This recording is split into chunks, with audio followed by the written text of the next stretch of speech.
In the last video, we built a tic-tac-toe game where you could play against the computer.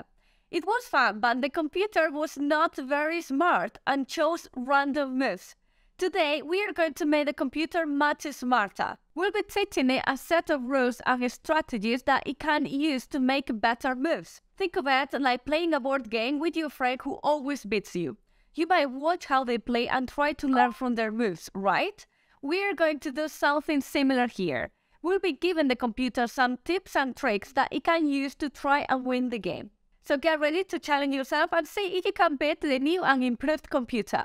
To follow along with this tutorial, you need to have the code from my previous tutorial where we built the game using React and TypeScript. If you haven't completed that tutorial yet, you can come to this repository, React Playground, and go to the branch Tic Tac Toe TS. With this code as a starting point, we'll be building on top of it to add more features and improve the machine's ability to play the game. And I will be pushing the code to the branch AI Tic-Tac-Toe TS. And don't worry, if you get stuck or want to review any part of the video, you can always refer to the code on this branch. The first thing that we are going to do is create a new file. So I'm just going to copy and paste this one and rename it. I'm just going to remove this copy. I'm going to call it AI Tic-Tac-Toe. Okay, I'm going to come to this file and update the namings here. Let's just call it AI. And now if I go to the app,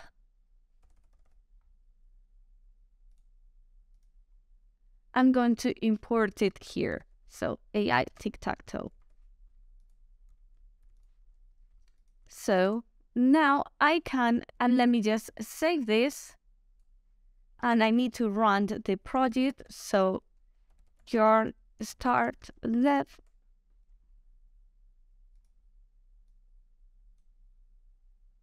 Okay, and we can see both of them here. I'm just going to leave them both so we can compare them. And so the first thing that we are going to do is remove this function here, make computer move, because at the moment, this function was creating a random move. And what we are going to do is make this move clever in a way that it would try to prevent the player from winning. So I'm just going to remove this, come here to the code. We can leave all of this code as it is. And we're going to update this. So let's just remove this bit, let's just remove it. Now we need to create a new function to replace the one that we just removed.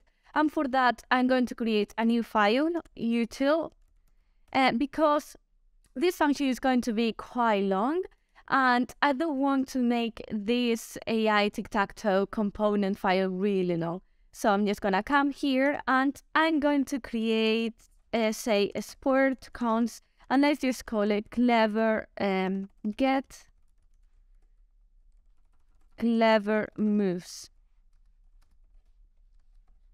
Okay, we need to check for winning moves. We also need to check for the opponent, the player moves.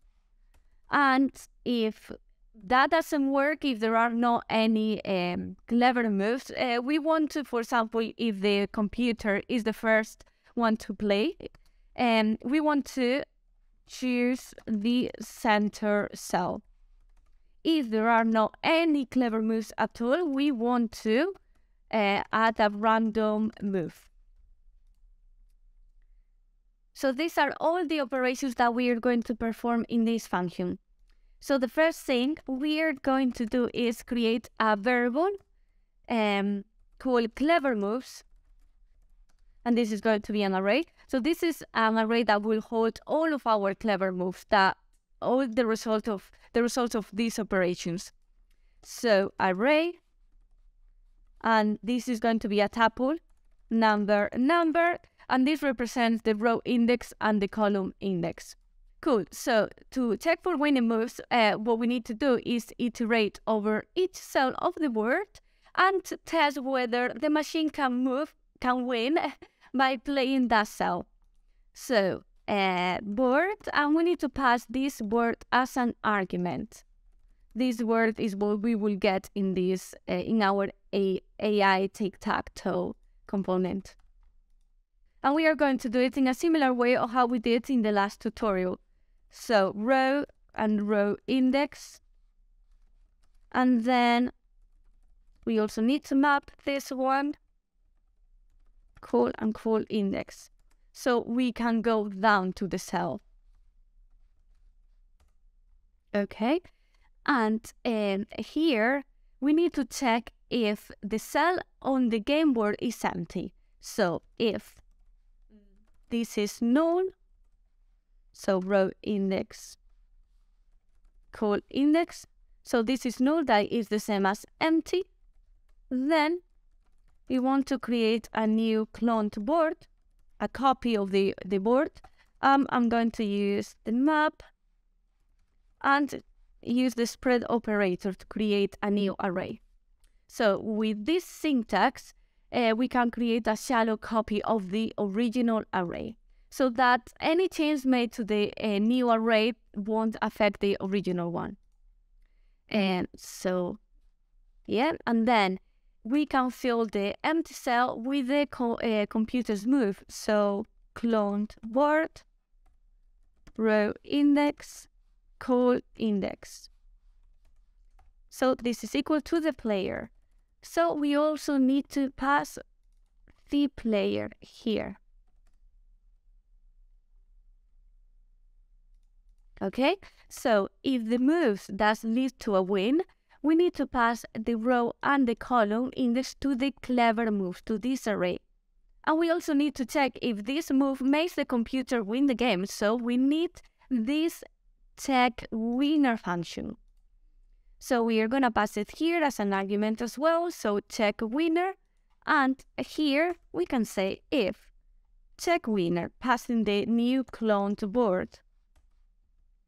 If this is equal to player,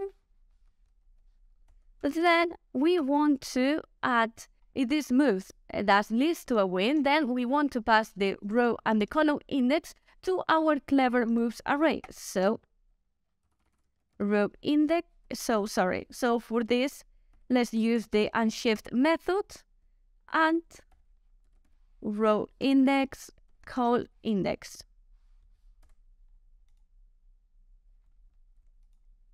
So this is going to add the clever move at the beginning of the array.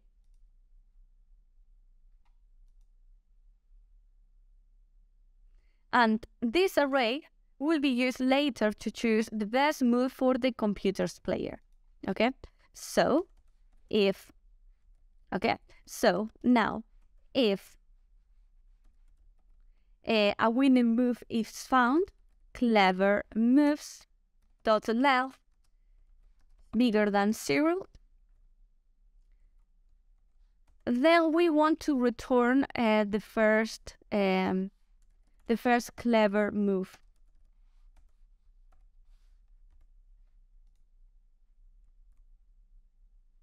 Okay, so now we have checked for the winning moves. Let's check for the opponent moves.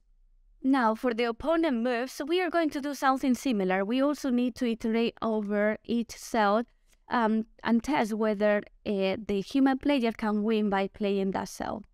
So it will come here, and if it says that the human player, the other player, can win by filling in this cell, then it will add this cell to the clever moves array. So first, I'm going to create a variable called opponent. And this is going to be, so if the player is equal to X, is O, otherwise is X. And for this, I'm going to use the method sum to go down to the cell. So row index, and then row.sound call index. Okay. So here, I also want to check if the cell is empty. So if this is null, then I'm going to clone the word again and create here a copy of this word with the operator, the spread operator. So to spread it just with 3 dots. Now, we need to fill this cloned word with the row index and the call index of that cell. And this is equal to the opponent. Okay, so here it was as the player. I'm seeing that I have an error here. I'm not sure if I remove a mistake, but this should be cloned word like this. Okay, so clone word, row index, call index, opponent. And we also need to check if this moves makes the opponent win. So, because if it does, we want to store this in our clever moves array. So if check winner, and we pass here the cloned word, if this is equal to opponent, then clever moves dot push, and in this case I'm going to put this move to the end of the array. So call index and return true. Okay, if all of this condition is false, then we want to return false. So here return false. And the same as here, if there are any clever moves in this array, then we return the first one. So I'm going to copy this, cut it, and just paste it here underneath. We don't need to have it twice. Okay, so now if there are no clever moves, we should check if the center cell is available. Because if it is, then we will choose that cell. So if then word 1, 1, this is to choose this cell here in the middle, but then we'll return 1, 1. Okay, and if the center cell is not available, we want the computer to choose a random empty cell. So we did this in the last video, but we are going to do it again. So first, create empty cells variable, and this is going to be an array with a tuple as well, number of row and column. And this is equal to an empty array for now. So we are going to iterate over the board for each row index, and then row dot for each.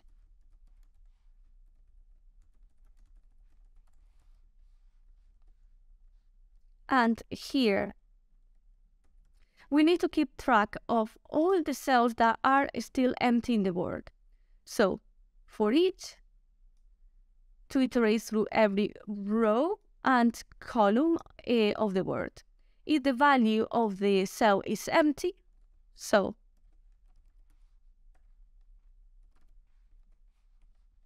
row index, call index. If this is empty, then we want to push it to the empty cells. We want to push the row index and the call index. Okay, And to generate a random index, we can use the math random. So math.random, and to multiply this for the length of the empty cells. So empty cells.length, and this will give us a random number. And we need to wrap all of this with math.floor.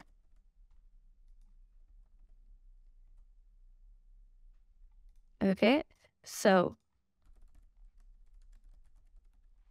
random, and now we can return this. So return empty cells and random number, random cell. Let's just call it random cell.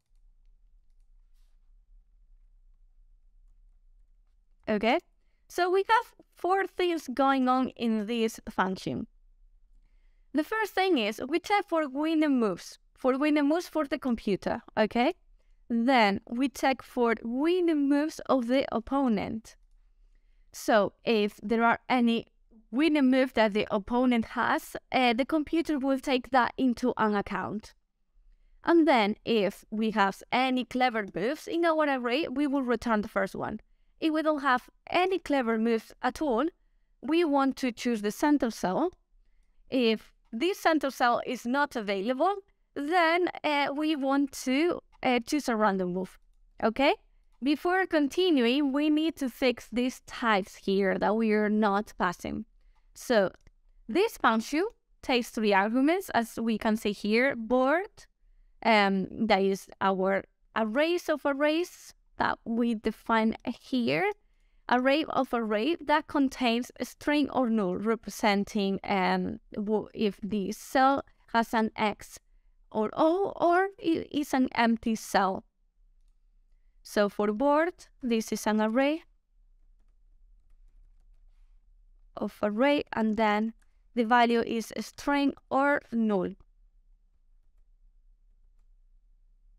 And for the player, this argument represents the current player, and this is a string. And check winner, this is a function that takes the game board as an argument, and we can see it here. And this word has the type board array, the same as this one. So I can come here and say board, and copy this,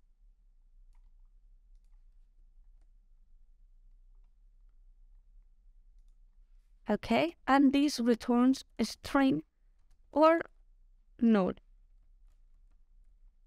okay. So these, so these two are the same. So we could actually create here a type and reuse it, but let's just leave it like this. And now this function is going to return a tuple with the row index and the column index. So that is a number and a number. We save this, and let's see if we have any warning or complaints. Everything seems good. Okay. Yes, so let's go back to our component and implement this function. First, need to import it. So import get clever moves. We copy this and we come down here and to the computer's move. First, we need to check for the next player. So if the player is equal to X, then O, otherwise X. And here we are gonna say best move, and we are gonna call our function, and we need to pass these 3 arguments: board, player, and check winner. So board, player, and check winner. Okay, but here I should be passing the updated player board. So let me just update this. So where am I? Here, updated player board, and here I need to pass the next player. okay? And the check winner, the function stays the same. Now, let's copy this, and we can remove this actually. So let's just remove it. And within our set timeout, we need to update here the board with the best move. So let's say const AI board equal updated player board. We're gonna map here. Let's just say row index, and row map, and call index. Let's just call it C. Yes. And now if row index is equal to best move to the first element of the best move, okay, let's make this bigger. So if the row index is equal to the best move, then and here, and the cell index and the call index is equal to best move 1. So then next player, otherwise cell, which I'm calling C actually. And we can update here AI board. Okay, we save this, and let's come here to the board.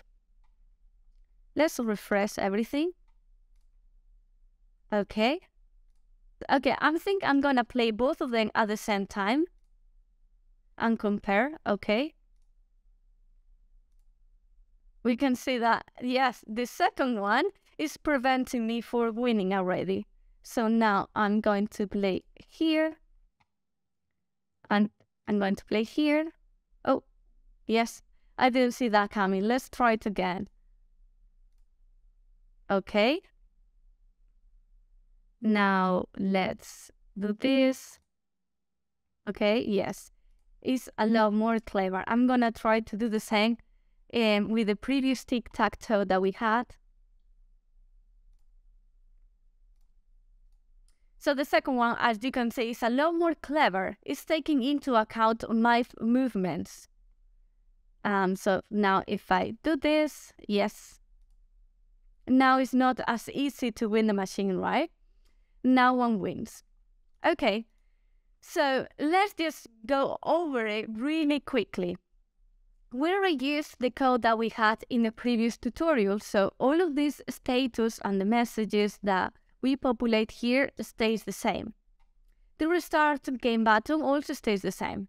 What we have changed is in the handle on click, the make computers move function. The players, the human player, all of this code stays the same, and we updated this function to allow the computers to make a clever move. And that's it for this video. I hope you enjoyed learning how to make the computer smarter in our Tic Tac Toe game. And as always, if you have any questions or comments, feel free to leave them down below. And if you like this video, don't forget to give it a thumbs up and subscribe to my channel for more great content. Thank you for watching, and I'll see you in the next video.